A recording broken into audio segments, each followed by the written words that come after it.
Is artificial intelligence a serious threat to humanity? Will it take over the world and wipe us all out? All of us? Well, who knows? I don't. But there's one thing I know. Long before we have to worry about this, we have to worry about something completely different.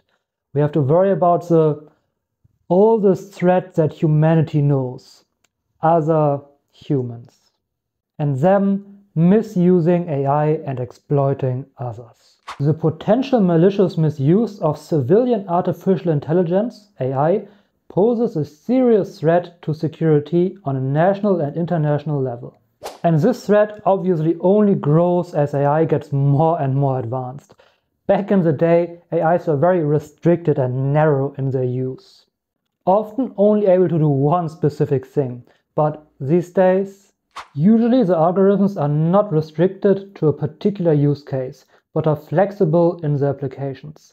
Because of this characteristic, scholars and AI researchers are more and more concerned about possible usage of AI in criminal or military applications. Now, the paper acknowledges that misuse is not necessarily a bad thing, because misuse first and foremost only means using AI for something that it was not intended for. And that might be a place of growth and innovation. The paper states, many innovations are based on unconventional but benign misuse of available and open technology. Therefore, there is misuse of AI components which is benign and important driver for innovation in the global developer community. In our work, we do not consider this benign misuse, but explicitly focus on malicious misuse of civilian AI, because it threatens security and lacks attention in the current debate. So yeah, we are kinda far, whoever knows, from an AI becoming rogue and dangerous to humanity. The real threat is posed by humans using AI against other humans. Let's look deeper into that, and the threats that malicious AI poses can be assigned to each of the following three categories. Digital security. Potent attacks will no longer be as labor-intensive as they are currently by manual work, as an AI will autonomously be performing these complex tasks. Political security. Possible applications are the automation of surveillance, persuasion through propaganda, and deception through manipulation of media. Physical security. For example, attack on critical infrastructure. The paper now gives a use case for all three of these threats to make it a little bit more clear and tangible. But of course, the malicious misuse of AI is not limited to these three examples. Before we start, what are some dangerous misuses of AI that you see already happening or maybe potentially in the future? Let me know down below in the comments. And now, let's go to the digital security example. Digital security threat. Social network spearfishing, use case 1. Which discusses automated target user selection and shows the capabilities of neural networks to create natural language posts that catch the attention of the target user. So with the immense data processing and evaluation capabilities of AIs, you can filter out wealthier targets much easier. And as usual with phishing attacks, the goal of the AI is to make high-value users of a social network click on an infected link in order to deploy malware and gain access to the system of the target. So for better understanding, let's visualize that real quick. First, the social media data gets scraped. So a lot of data about a lot of users gets scraped by the AI. Then the target gets selected. So the scraped data gets analyzed and then a high value target from the data or multiple targets get selected. Then after that, the target gets analyzed, actually, not data analysis. Let's make an A here for just analysis. So the target gets analyzed. This includes posting times, main topics that the target posts, things like that. And after that, a bot is created. A bot is created that then contacts the main target and probably also can talk about the topics that the target is interested in and has a very personalized training.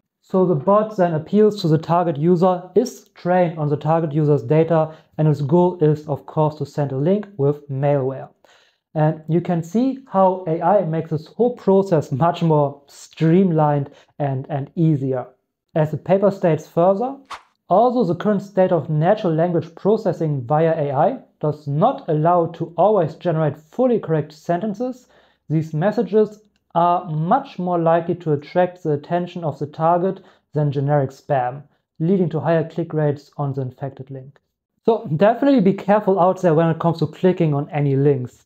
This reminds me of a group chat I was once in, and you know when an account gets hacked or compromised and then they send this message where they say, "Is this you, lol?" And then you see a video like this.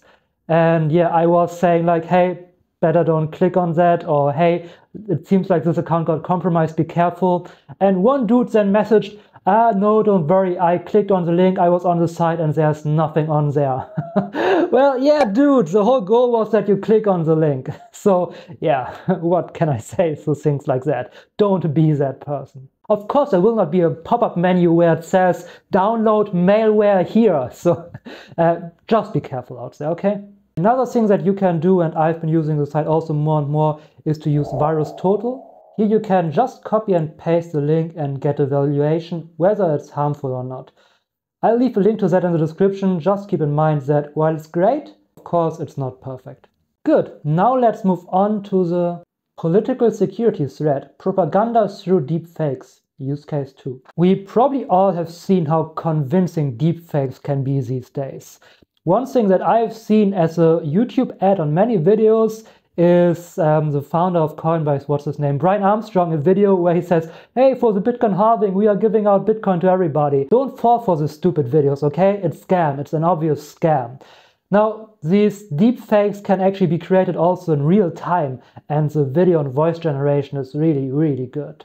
As the paper states, at the core of this use case is a software that takes a portrait video of a source actor as input and transfers in real time the head and torso movements, facial expressions, and speech onto a target person, generating a photorealistic manipulated output video and convincing impersonated audio. So you can imagine how a convincing deepfake video of a politician or someone similar can become a real threat to security and maybe even cause a mass panic. As the paper states, the target person will usually be a person of public interest, with a large influence on public opinion. The goal of such attacks can range from the dissemination of propaganda to the manipulation of elections or societal destabilization. So when a large influencer or politician claims something outrageous, you better want to sit on your hands for a while and wait for more confirmation. For example, this here. Because we are fighting a war against Russia and not against each other. No, wait, that was actually true. That did actually happen. So yeah, nothing to say about our politicians here in Germany, right? This speaks for itself. No idea how a deepfake could be any worse than that, but let's move on. Physical security threat. Strategically acting swarm, use case 3. This example shows the capabilities of reinforcement learning from a gaming AI to control swarms of autonomous robots on the battlefield. And this may seem far-fetched to some of you, but hardware for autonomous robots and explanations for building autonomous drones are abundantly available. And also simultaneous localization and mapping is publicly available, works in a decentralized manner, therefore no central agent or communication possibilities to the battlefield need to exist. And I don't know what you think when you hear about this, but my immediate thought is a Black Mirror episode with the metallic bees. You guys remember that one? If you haven't seen it, or haven't even seen Black Mirror, then what the heck are you doing watching this video here? Go and watch Black Mirror right now. But anyway, in this episode we also can see clearly what the paper states next. AI-enabled attacks will not only be more effective, but also allow for a finer targeting and more difficult attribution of the attack. The paper now offers a few solutions, or at least points to think about. AI system components could be classified as critical, non-critical, with respect to malicious misuse before they are made available on online platforms. Users that want to download and reuse critical components need to register at the platform and follow a certification process in which they are given a trusted, non-trusted status. If a user accesses the components, a watermark is put into it in order to track non-authorized proliferation. AI system components are available completely and in full resolution for trusted users, and partially or in a reduced resolution to non-trusted users. Okay, the first thought or issue I have with this is, what does trusted or non-trusted mean? And who is deciding who is trusted and non-trusted? Politicians? Well, I would say they are largely non-trusted themselves. And by the way, this is another dangerous misuse example that wasn't mentioned here, but politicians using AI to spread their own opinions and make propaganda against the opposition or opposing points of view. So let's just think further with this trusted, non-trusted user. If really politicians or whoever assigns that, will then the government make everyone from the opposition a non-trusted user? I could definitely see that happening the way the world is kind of developing at the moment. So in my opinion, this is a big slippery slope. The next thing the paper states is, an approach for the classification of AI technology should be developed and continuously reviewed on potential harm. This could be done by a committee of robotic and AI experts regularly briefing a multilateral committee. Sounds like an okay idea, but this definitely needs further discussion. Who decides which experts sit in there? Will it also be decided by politicians, so that we end up with a bunch of experts sitting in there who basically just propagate what the politicians want them to propagate? Again, a lot of harmful potential in the solution. And of course, I'm playing devil's advocate here, but this is definitely something we need to keep in mind and we need to be open to. But generally, I think this could be a good idea if the experts are chosen in the right way. The next thing the paper discusses are the platforms where users can get access to these advanced AI systems. It states that they should be demanding users of such platforms to register if they want access to sensitive information. So basically KYC on GitHub? I would say no. A big issue that I see with all of this is that however important it may be to prevent misuse from happening, it also gives good grounds to push anti-privacy laws. They just need to make this a huge issue in the eyes of the general public and then present the solution, which is anti-privacy. And the majority will probably buy into that because they are so afraid of what may happen with dangerous AI.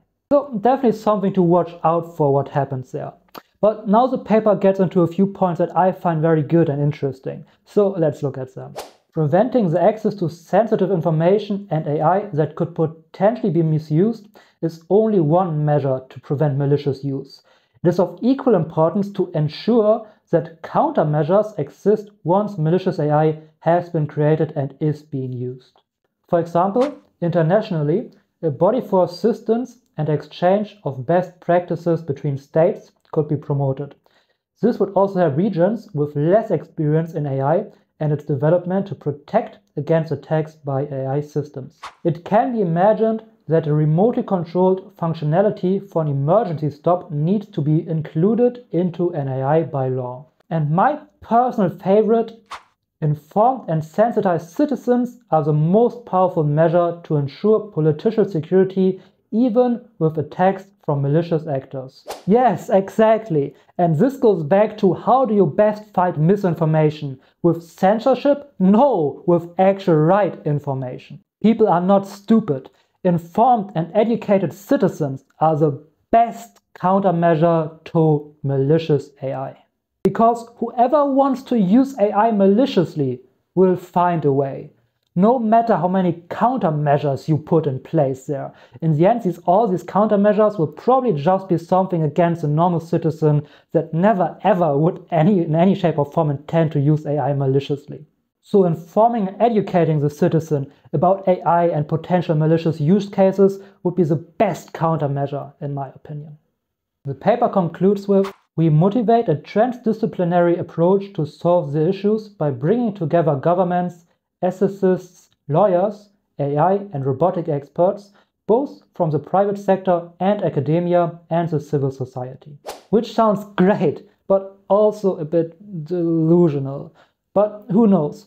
Maybe people will finally start thinking big picture when it comes to this potential threats that we are facing here and forget about their own personal gain and finally work together for the benefit of all of us? Well, I will not stop hoping. And if you like this video and research paper breakdowns like this, right over there I have a whole playlist of research paper breakdowns. So I'll see you over there.